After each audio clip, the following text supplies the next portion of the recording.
भाई दोस्तों नमस्कार। भाई जैसा आप जानते हैं कि थोड़ा सा वीडियो लेट हो गया है, I am sorry for that. But आइए शुरू करते हैं एलिमिनेशन रिएक्शन से आज का ये लेक्चर।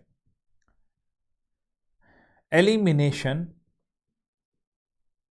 रिएक्शन, देखो बच्चों, मैंने आपको सभी रिएक्शंस का एक जनरल तरीके से समझाते हुए आइडिया दिया है कि किसमें क्या हो रहा है।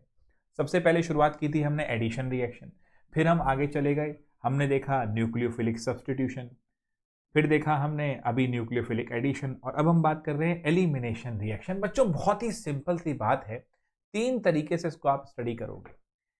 इसमें तीन कौन कौन से तरीके हैं? E1, E2, E1, CV। सबसे ज्यादा प्रोमिनेंट E2 रहता है, बहुत ज्यादा पाया जाता है।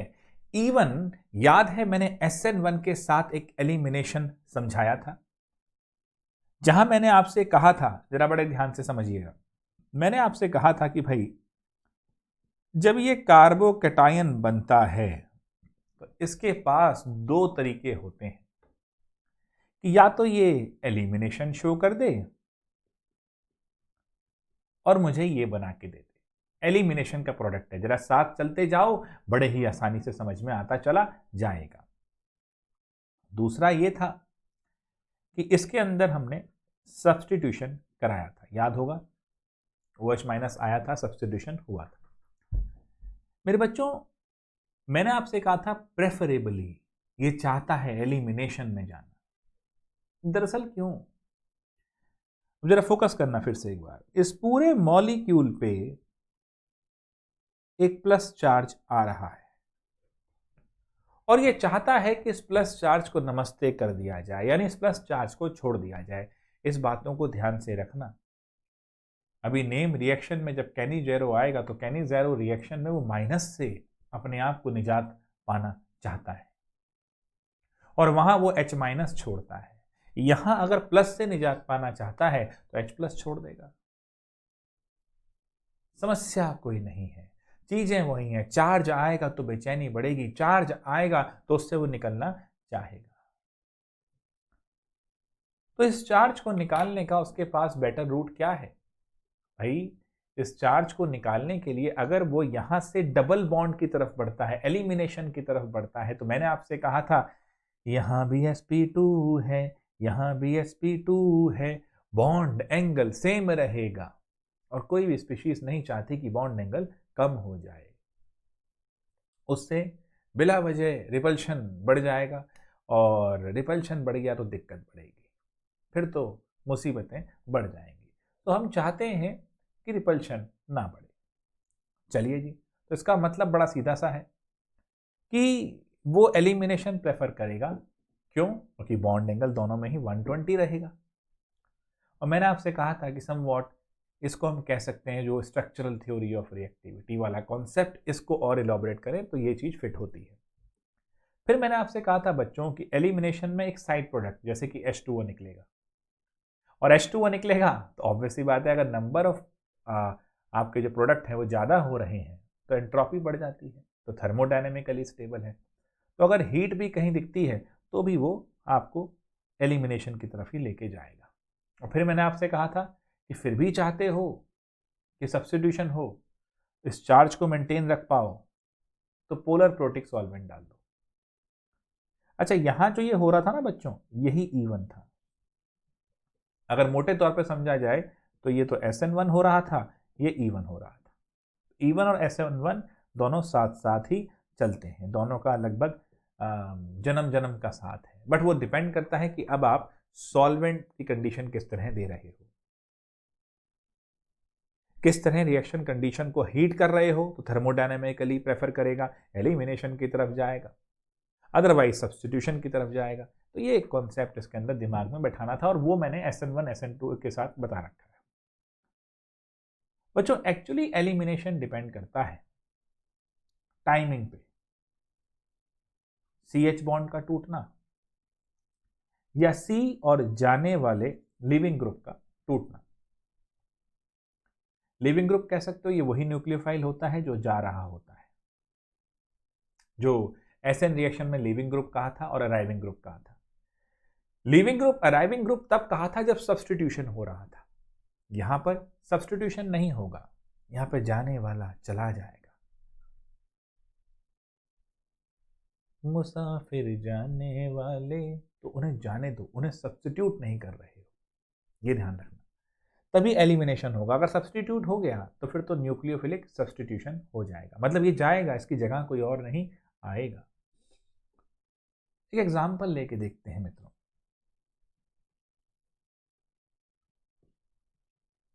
मान लीजिए यहां पर Cl था, H नहीं लगाऊंगा, वो तो कार्बन में आप लगा लोगे, और यहां एक बेस डाला। All reactions are acid base reaction. दोस्तों, अगर मैं आपसे ये कह रहा हूं कि all reaction are acid base reaction, तो आपको समझ में आ जाना चाहिए। जरा ध्यान से देखिए, कौन सा H एसिडिक है।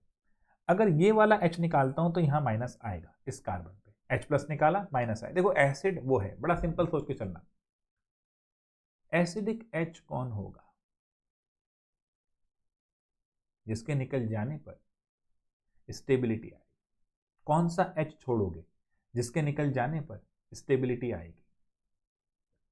अच्छा देखते हैं, जिस कार्बन पे Cl था वो वाला H छोड़ा, माइनस आया, उस कार्बन पे H प्लस जाएगा, माइनस आएगा, माइनस Cl ले जाएगा, कार्बन बेचारा ठगा सा रह जाएगा। इधर भी बॉन्ड टूट गया, इधर भी बॉन्ड टूट गया, स्टेबिलिटी कहां मिली मुझे? मेरा साथ कौन देगा? बात में दम है। कोई भी रिएक्शन हो सकती है या नहीं हो सकती, ये बात इस बात पे डिपेंड करती है कि क्या वो स्टेबल फॉर्म है,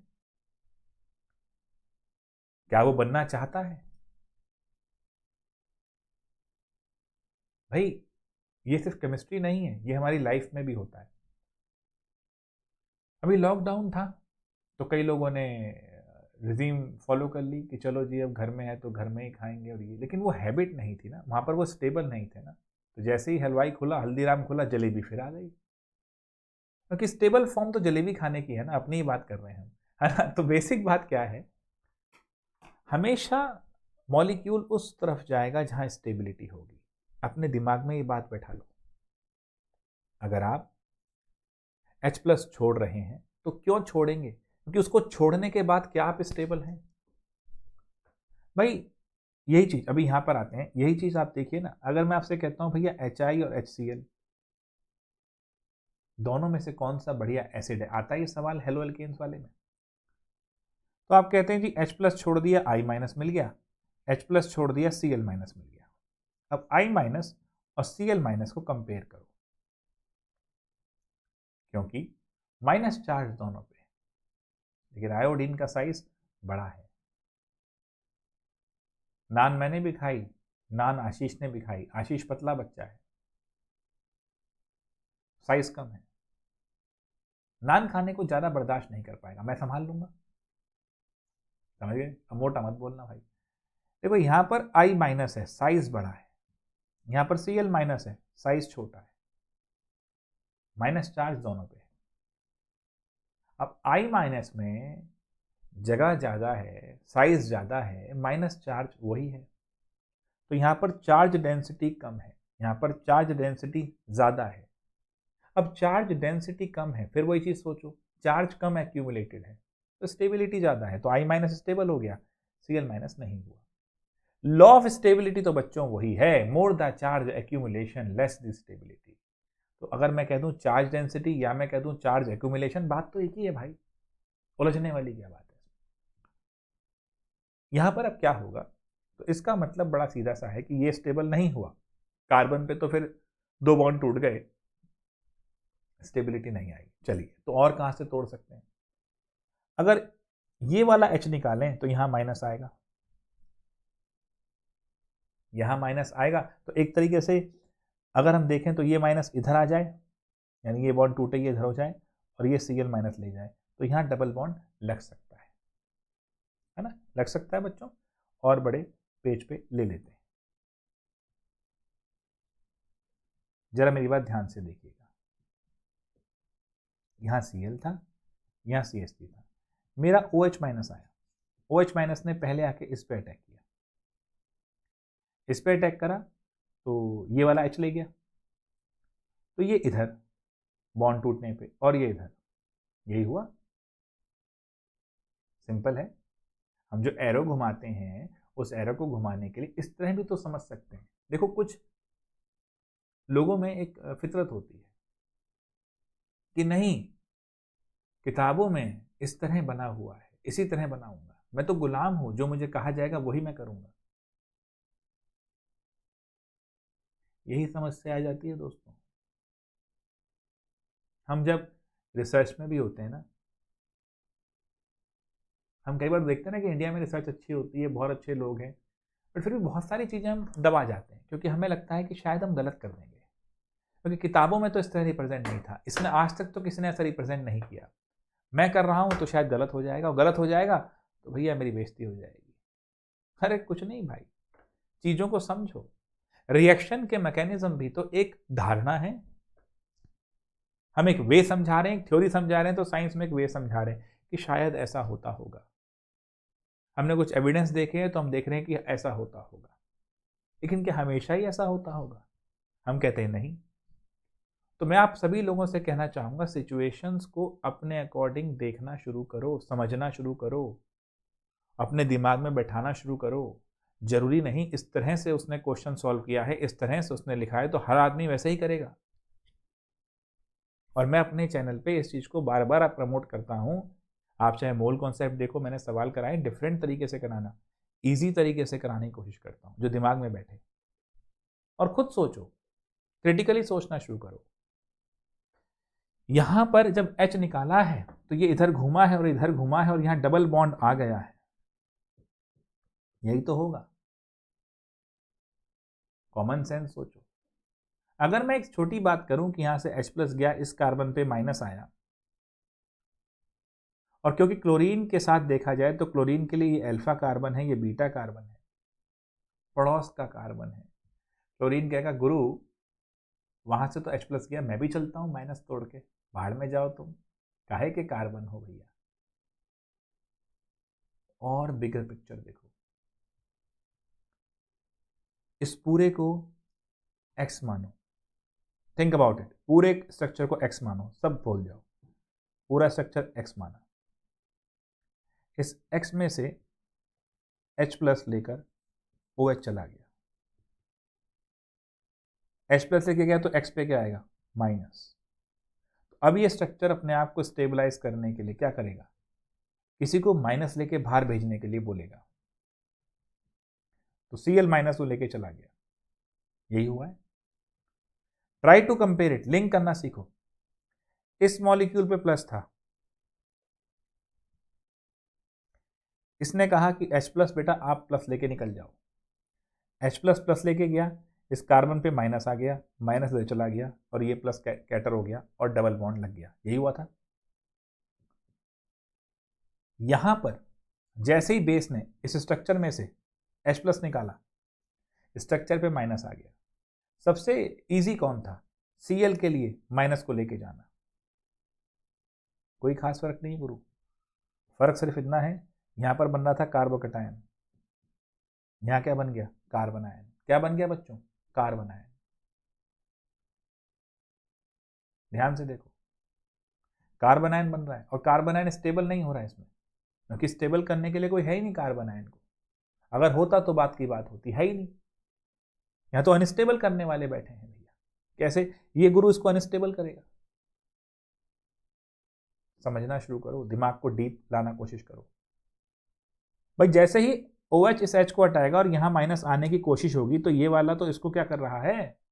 प्लस आई इफेक्ट दे रहा है, बत्ती बुझा देगा, माइनस बढ़ाएगा, तो अनस्टेबल करेगा इसको। तो ये तो चाहता है कि जल्दी से जल्दी निकल जाए भैया, माइनस जल्दी से जल्दी निकल जाए, Cl जल्दी से जल्दी लेके चला जाए। तो जैसे ही यहां बॉन्ड इधर गया, वैसे ही यहां गया और वैसे ही यहां गया और डबल बॉन्ड लग गया। मतलब CH3 इस वाले कार्बन पे माइनस आया था, ये माइनस इधर, इस पे प्लस जनरेट करना है, इस वाले पे कैसे करोगे? Cl माइनस निकल जाए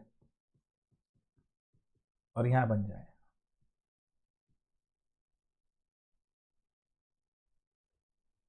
आया मजा?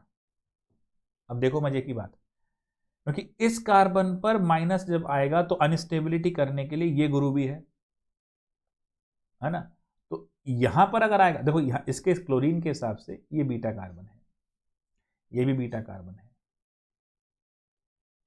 अब मेरे वाले इस कॉन्सेप्ट सोचो, इस वाले पे जो नेगेटिव है उसको तो ये भी अनस्टेबल कर रहा है, इसको कोई और अनस्टेबल नहीं कर रहा। इस वाले पे ट्रांजिशन स्टेट बनने का चांस बहुत बढ़िया होगा, तो इसलिए इस वाले पे डबल लगेगा, इस पे नहीं। यही तो सेट्स ऑफ रूल है भैया। अब पूरी चीज द्वारा देखो, अच्छा खासा 2 क्लोरोब्यूटेन था। एलिमिनेशन में कॉन्सेप्ट को बिल्ड करने के लिए और डीप घुस रहा हूं, चीजें लिंक कर रहा हूं, प्लीज मेरे साथ रहो, मजा आएगा इसमें।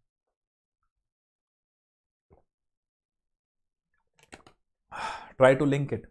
सोचो, ऑर्गेनिक का जब मैंने ये जेई वाला शुरू किया है तो मैं बार बार आपसे कह रहा हूं, लॉ ऑफ स्टेबिलिटी पे ही सोचो, और अभी जब सवाल करने शुरू करोगे तब भी इसी पे सोचोगे।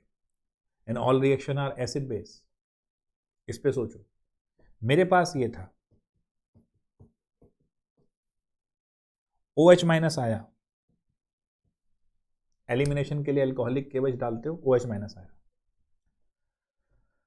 OH माइनस को H प्लस चाहिए, इसका H प्लस नहीं ले सकता क्योंकि H प्लस लेगा तो अनस्टेबिलिटी इस पे आ जाएगी, है ना। अब या तो इस वाले से ले या इस वाले से ले।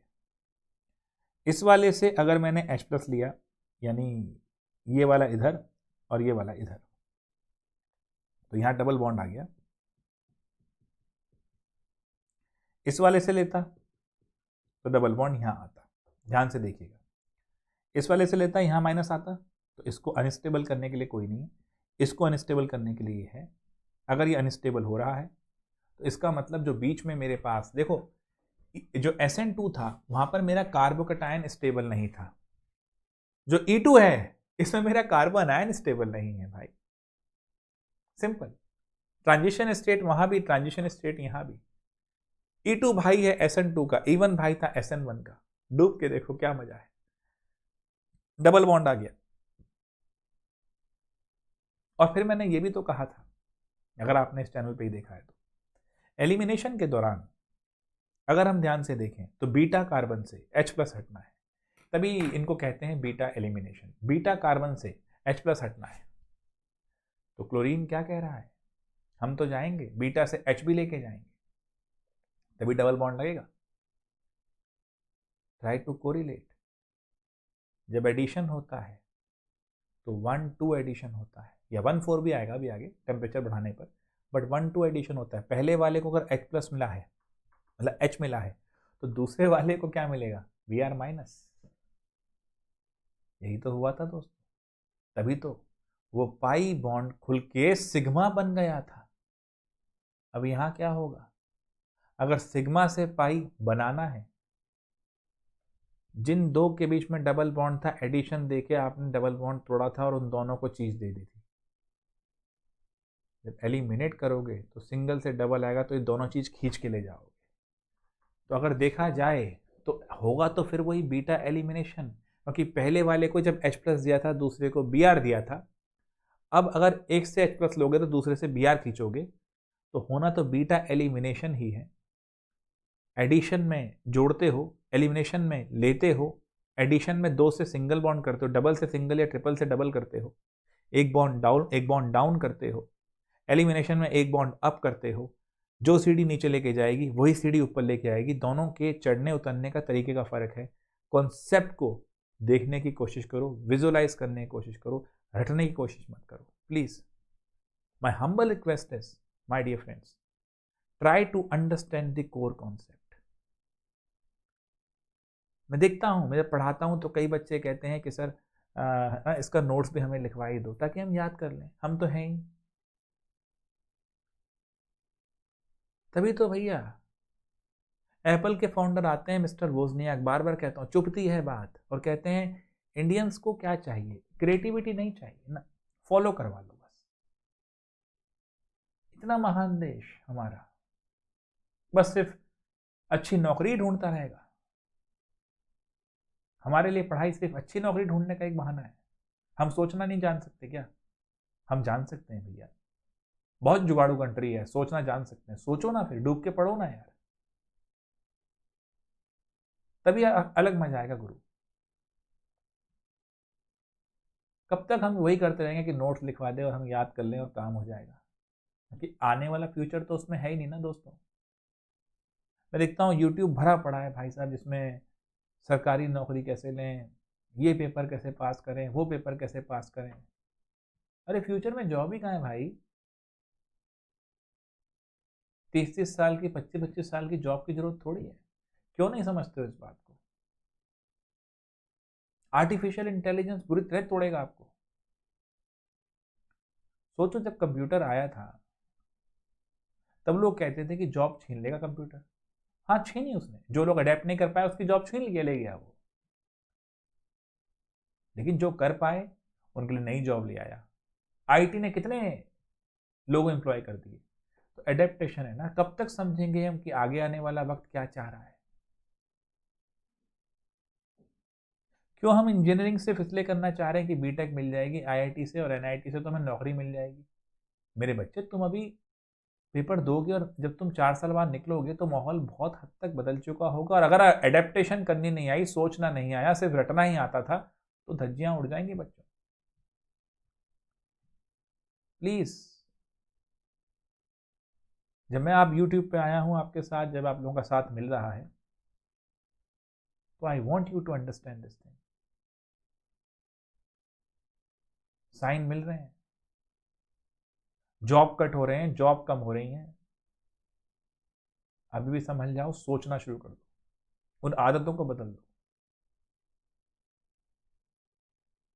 जिंदगी बहुत अच्छी है, सोच के देखो कितना बढ़िया चीज चल रही है, कोई दिक्कत नहीं है। अगर मैं ढंग से सोचूं तो फिलॉसफी कितनी क्लियर है।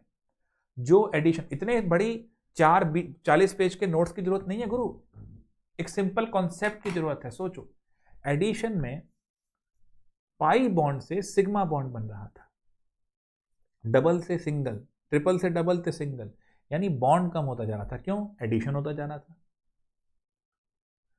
जिनके बीच में बॉन्ड था उसमें से एक को आप H+ देते थे, एक को Br देते थे, डबल बॉन्ड सिंगल बन जाता था। बनना ही है, और ये तो हाइड्रोकार्बन से चलता आ रहा है अगर लिंक कर पाओ तो। एडिशन के दौरान आपने कहा rich become richer, poor become poorer. जिसके पास H ज्यादा थे उसको आपने H दे दिए, जिसके पास H कम थे उसको आपने Br दे दिया। यही किया था। अब लेना है, अब जिन दो एंटिटीज के आप लेंगे, पहले 1,2 चल रहा था, अभी 1,2 करेंगे। 1,2 को ही आपने बीटा कह दिया। 1,2 का मतलब क्या है? क्लोरीन के हिसाब से ये 1 है, ये 2 है, तो ये बीटा है, बीटा से लेके जा रहा है। This is why beta elimination. ना मार्कोनिकॉफ में जहां मेजर प्रोडक्ट बन रहा था, वहां आपने क्या सोचा था? आपने ये कहा था कि जिसपे H ज्यादा है उसको H देंगे, जिसपे H कम है उसको Br देंगे। अमीर को अमीर, गरीब को गरीब करेंगे। जब देना है तो ज्यादा वाले को दो, जब लेना है तो कम वाले से लो। बात तो वही हुई। फिलॉसफी तो यहां भी वही है। वहां अमीर को अमीर कर रहे थे, अगर देखा जाए तो एलिमिनेशन में गरीब को गरीब कर रहे थे। फिलॉसफी सेम है। यहां पर इसके पास 3 H थे, इसके पास 2 H थे। जब देने थे तो आपने उसको दिए थे जिसपे 2 H थे, और जिसपे 1 H था उसको Br दिया था। याद करो एडिशन में। और जब लेना है तो एक के पास 3 है, एक के पास 2 है, 2 वाले से एक खींचो, कम वाले से खींचो, गरीब को और गरीब करो। और गरीब को और गरीब करने की बात कौन कर सकता है? सेठ लोग। तो this is your sets of rule.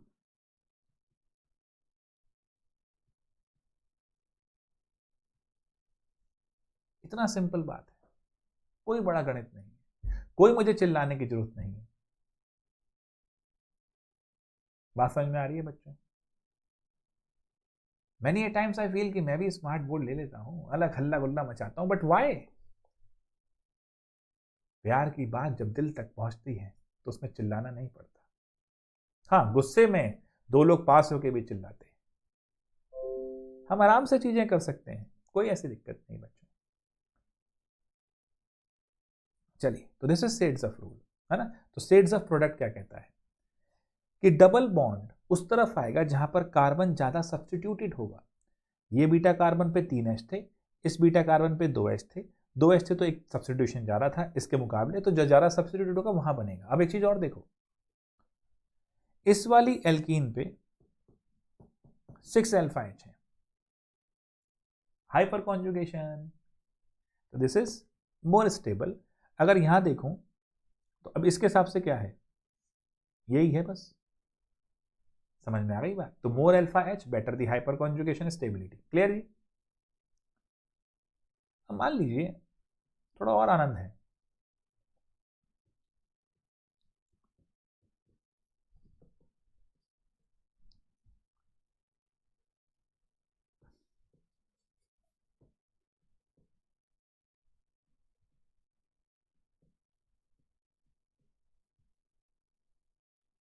अब ऐसा सा स्ट्रक्चर है और मेरा बेस भी भयानक हो गया, ऐसा सा बेस है।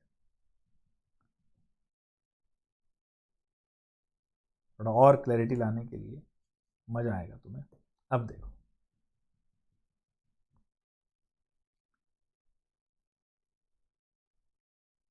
अब अगर मैं कायदे से सोचूं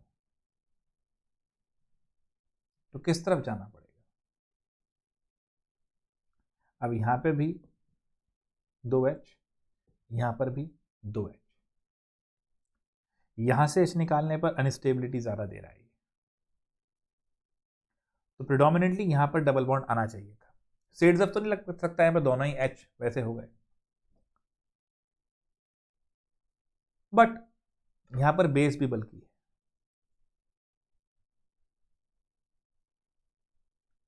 तो समवॉट यहां वाला डबल बॉन्ड भी बन सकता है और यहां वाला ही बन सकता है। प्रोडक्ट में बहुत ज्यादा वेरिएशन नहीं आएगी।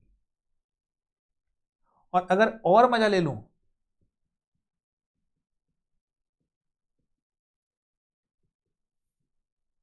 अब एक क्लैरिटी आ जाएगी एक चीज में जो बताना चाह रहा हूं।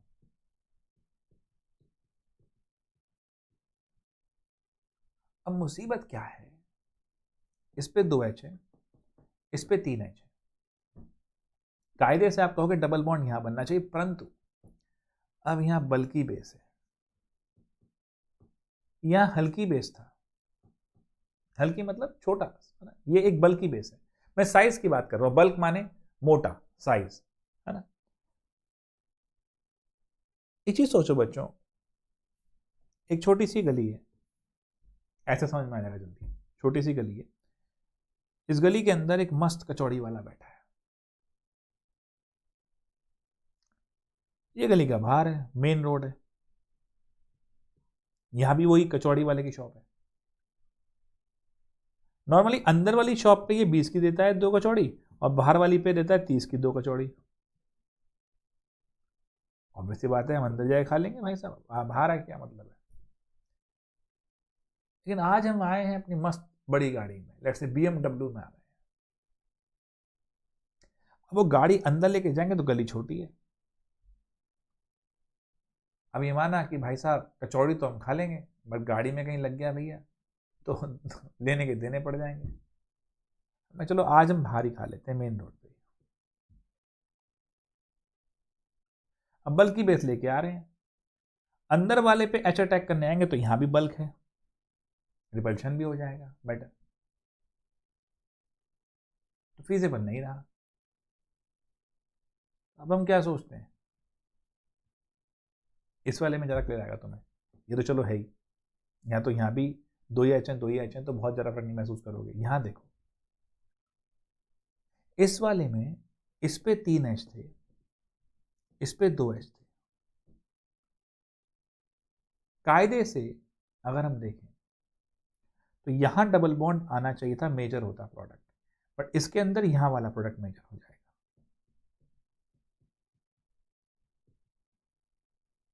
लेस सब्स्टिट्यूटेड वाला, ये इसे कहते हैं हॉफमैन प्रोडक्ट।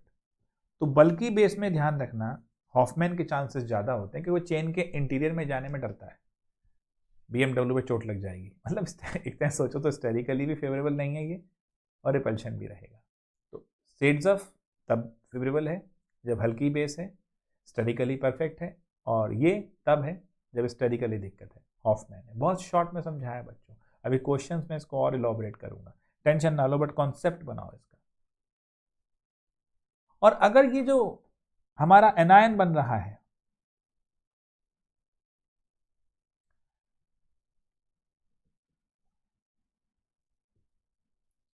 भाई E1 में दो स्टेप में हुआ, E2 सिंगल स्टेप हुआ। E1 दो स्टेप था, कैसे? पहले स्टेप में कार्बोकेटाइन बना था और सेकेंड स्टेप में एलिमिनेशन हुआ था, दो स्टेप प्रोसेस था। E2 single step, transition state बनती है, SN2 का भाई है, कोई दिक्कत नहीं। यहां देखते हैं, अब यहां से अगर मैं देखूं तो एक H+ को निकलने के बाद जो माइनस आया वो थोड़ी देर स्टेबल हो सकता है यहां पर, क्योंकि फिनाइल है, स्टेबल हो गया, मैकेनिस्टिक बॉर्डर लाइन आ गई। मतलब अगर कार्बन आयन, देखो कार्बोकेटायन स्टेबल हुआ, E1 SN1 की तरफ ले गया, यहां पर जो कार्बन आयन बन रहा है वो थोड़ी देर स्टेबल हो गया। स्टेबल नहीं हो रहा था तो E2 डायरेक्ट था, बट थोड़ी देर स्टेबल हो गया। तो बीच में हम कहते हैं कि पहले स्टेप में ये चीज हुई। अब ये स्टेप फास्ट था, क्यों? स्टेबलाइजेशन थी। अगला स्टेप थोड़ा स्लो हो गया, Cl का निकलने वाला, तो इसे कहते हैं E1 Cb, दो स्टेप में हुआ है। बट E1 में तो कार्बोकेटाइन का सीन था, इसमें क्या हो गया? कॉन्जुगेट बेस बन गया। ये बेस बन गया कॉन्जुगेट बेस, जो कि स्टेबलाइज कर रहा है थोड़ी देर के लिए। तो अगर कोई ऐसी चीज है तो आपको कार्बन आयन को थोड़ा सा स्टेबलाइज कर ले तो वो E1 Cb की तरफ ले जाएगा। बट E1 Cb को डिफरेंशिएट करना बहुत थोड़ा मुश्किल हो जाता है E2 से। हाँ, या तो आइसोटोपिक मेथड करें, बट फिर इतना डिटेल की जरूरत भी नहीं है तुम्हारे को भी। एक चीज ध्यान रखना, ये रेयर है, सबसे ज्यादा जो बन रहा है वो E2 से बन रहा है। E1 कंपटीशन में था ही, बता दिया मैंने। तो अब आपको आज ये समझ में आ गया कि अल्कोहलिक केवच डालने से किस प्रकार की चीजें हो सकती हैं। और एक्चुअली अगर देखूं तो फर्क पड़ रहा है सिर्फ किसमें? टाइमिंग ऑफ CH बॉन्ड और C न्यूक्लियो जो आपका जाने वाला है लिविंग ग्रुप। तो आई होप मैंने जो एलिमिनेशन समझाया क्रक्स तो समझ में आ गया होगा कि चार्ज, सारी कहानी चार्ज की है। एल्कोहल पे लगा लो, OH2+ बनेगा, वो भी प्लस देके जाएगा कार्बन को, खुद H2O बन के बाहर हो जाता है, वो भी एलिमिनेशन है, डबल बॉन्ड वहां भी आता है। एक बार इसको ढंग से देखो, और अब एडिशन एलिमिनेशन सभी वीडियोस को बड़े प्यार से समझते हुए चलो। नेम रिएक्शन अब मैं शुरू करने वाला हूं। नेम रिएक्शन के अंदर क्या है? ये एडिशन रिएक्शन थी, ये एलिमिनेशन रिएक्शन थी, इस सब के ऊपर मैं आपको देने वाला हूं ज्ञान। बिल्कुल 20, 21, 22 यानी संडे, मंडे और ट्यूसडे के हिसाब से लेक्चर डेट भी आया तो कोई दिक्कत नहीं, संभाल लेना।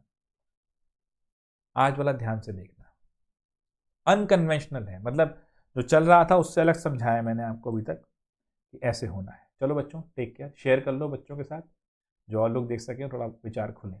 ऑल द बेस्ट, मिलते हैं बच्चों फिर।